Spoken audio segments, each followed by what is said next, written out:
Hello everyone, welcome to basics of learning.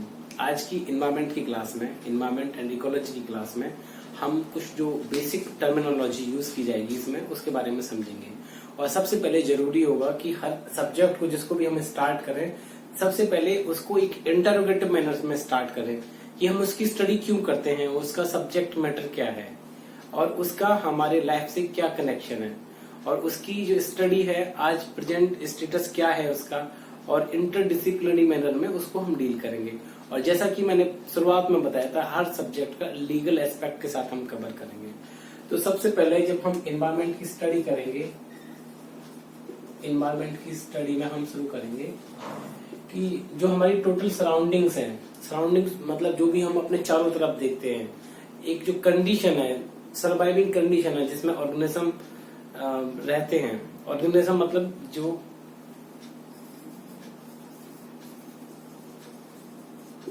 Living beings हैं, जो living beings हैं वो जिस तरीके से अपने एनवायरनमेंट में जो टोटल सराउंडिंग्स है, सम टोटल जो उसका सराउंडिंग्स का सम टोटल अगर हम बोलेंगे तो इस तरीके से कि जो बायोटिक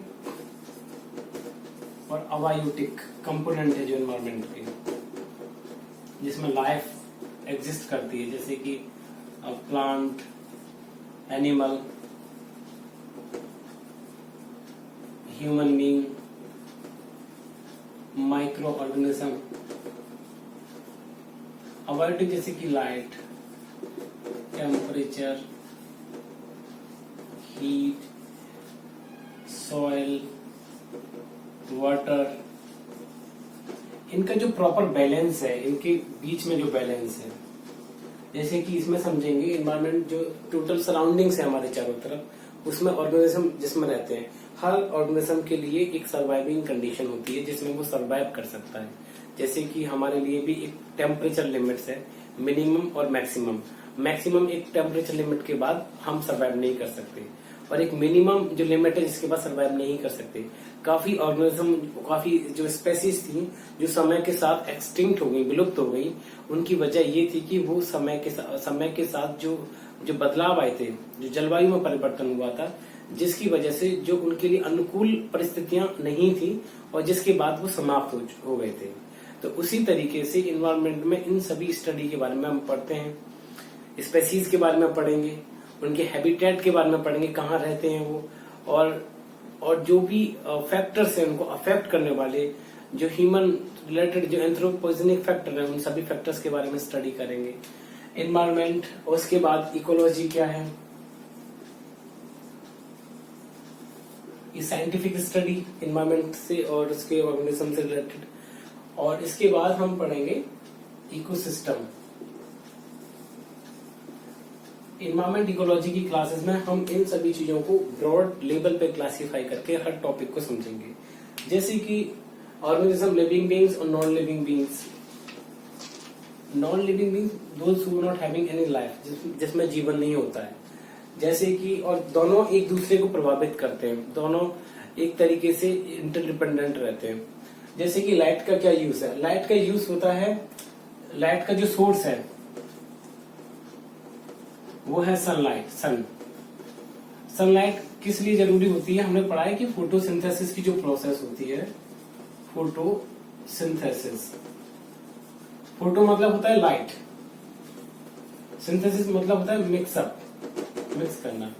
जो फोटोसिंथेसिस की प्रोसेस है, जिसमें जो लिविंग ऑर्गेनिज्म है, जिसमें प्लांट है, वो अपना फूड बनाते हैं इस प्रोसेस से, और इस फूड बनाने की प्रोसेस में नॉन लिविंग थिंग्स को, अबायोटिक थिंग्स को वो कन्वर्ट करते हैं ऐसे फूड में। और फूड जो कि जिसपे जब हम एनिमल्स के बारे में पढ़ते हैं, इनके वेरियस क्लासिफिकेशन, इनका जो interdependency level, herbivores, carnivores, carnivore और डिकम्पोजर्स, और इसका जो दूसरा क्लासिफिकेशन है पैरासाइट्स। तो जो ऑर्गेनिज्म जो ग्रीन फूड खाते हैं, जिनको हम हर्बीवोर्स बोलते हैं, जो ग्रीन प्लांट्स पे डिपेंड है, उनके बाद जो कार्निवोर्स, जो मांस खाने वाले जानवर हैं, जो कि जैसे कि एक एग्जांपल हम फूड चेन से समझते हैं, फूड चेन, और उसके बाद में फूड वेब। फूड चेन जैसे कि ग्रास है, ग्रास को बकरी खाती है, बकरी को लॉयन खाता है। तो ये एक साइक्लिक है। जैसे कि ये ग्रीन प्लांट है, जो या फिर कुछ भी प्लांट्स हैं जो अपना खाना खुद बनाते, जो प्रोड्यूसर बोलते हैं, जिनको उत्पादक जिनको बोलते हैं, जिन पे प्राइमरी कंज्यूमर डिपेंड रहते हैं, प्राइमरी के बाद सेकेंडरी जो उनको खाते हैं, सेकेंडरी के बाद टर्शियरी। ये जो सिस्टम है इन्वायरमेंटल इकोलॉजी में, हम ऑर्गेनिज्म के इन स्ट्रक्चर के बारे में समझते हैं कि किस तरीके से इन्वायरमेंट सरवाइव करता है, इन्वायरमेंट रिलेटेड सर्विसेज क्या हैं, और किस तरीके से बायोटिक फैक्टर, अबायोटिक फैक्टर एक दूसरे को प्रभावित करते हैं।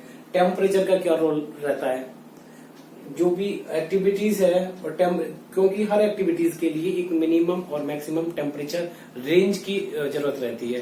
प्लांट की ग्रोथ के लिए भी, जब हम एग्रीकल्चर के बारे में पढ़ते हैं, जब डिफरेंट सीजन्स के बारे में हम जो क्लासिफिकेशन किया गया क्रॉप का, कि इस सीजन में ये क्रॉप ग्रो कर सकते हैं, क्योंकि सीजन का मतलब यहाँ पे टेम्परेचर रेंज से है, रेनफॉल से है, और जो जरूरी चीजें, जो क्लाइमेटिक फैक्टर्स है, उन सभी चीज से है, क्योंकि वो प्रभावित करते हैं। एक जो सिस्टम है उन सभी चीजों का, वो एक दूसरे को प्रभावित करते हैं। सॉइल किस तरीके से प्रभावित करती है लिविंग बींग्स को, बायोटिक फैक्टर्स को, वाटर का क्या यूज है टेम्परेचर रेगुलेट करने के लिए या फिर अदर एक्टिविटीज के लिए। तो इन्वायरमेंट एंड इकोलॉजी की क्लास में हम इन सभी चीजों की स्टडी करते हैं कि एक दूसरे से ये किस तरीके से प्रभावित होते हैं और एक दूसरे को कैसे सेव करते हैं, जिसमें हम एक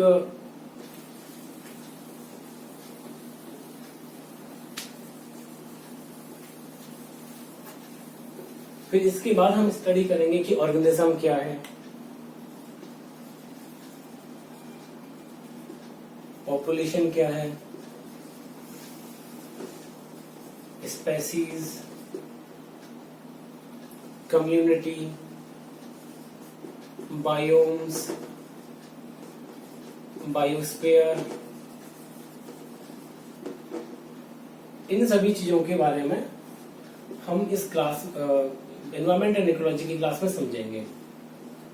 ये किस तरीके से एक दूसरे पर डिपेंड करते हैं, ऑर्गेनिज्म को किस बेसिस पे हम क्लासिफाई करते हैं, ऑर्गेनिज्म का जो क्लासिफिकेशन, कुछ जो उनके ट्रेड्स होते हैं, ये कॉमन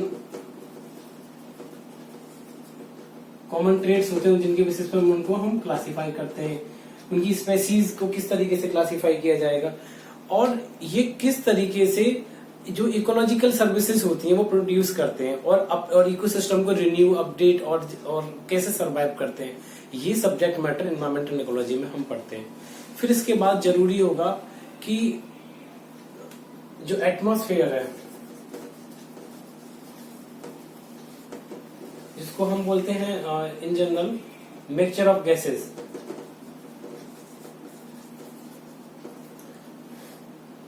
जिसमें 5 लेयर्स हैं।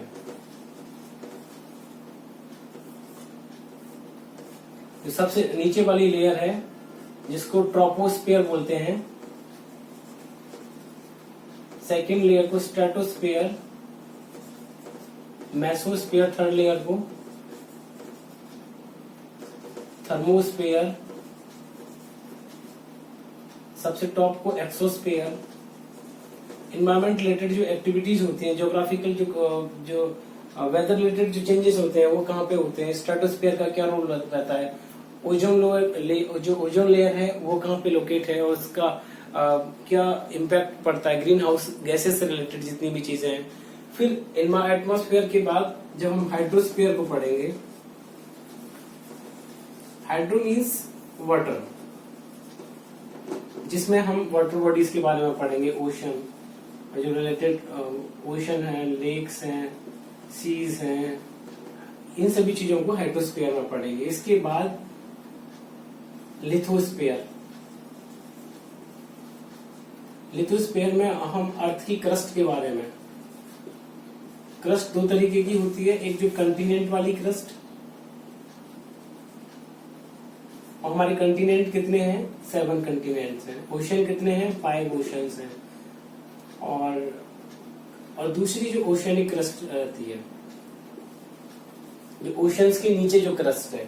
फिर इसके बाद में जो अर्थ का कंपोजिशन, जिसमें हम क्रस्ट, मैंटल, कोर, इन सभी चीजों का एनालाइज करेंगे, जहां पे तीनों कंडीशन बनती है, हाइड्रोस्फीयर, लिथोस्फीयर और एटमॉस्फेयर। तो एक सर्वाइविंग कंडीशन बनती है जिसको बायोस्फीयर कहते हैं। तो हम एनवायरमेंट एंड इकोलॉजी की क्लासेस में इन सभी चीजों को जानेंगे। This is just a overview video, और आने वाली वीडियोस में आप इससे रिगार्डिंग सभी चीजों को, अगर आप चाहते हैं कि स्पेशली मैं कुछ चीज बताऊं, तो आप कमेंट सेक्शन में सजेस्ट कर सकते हैं। Thank you.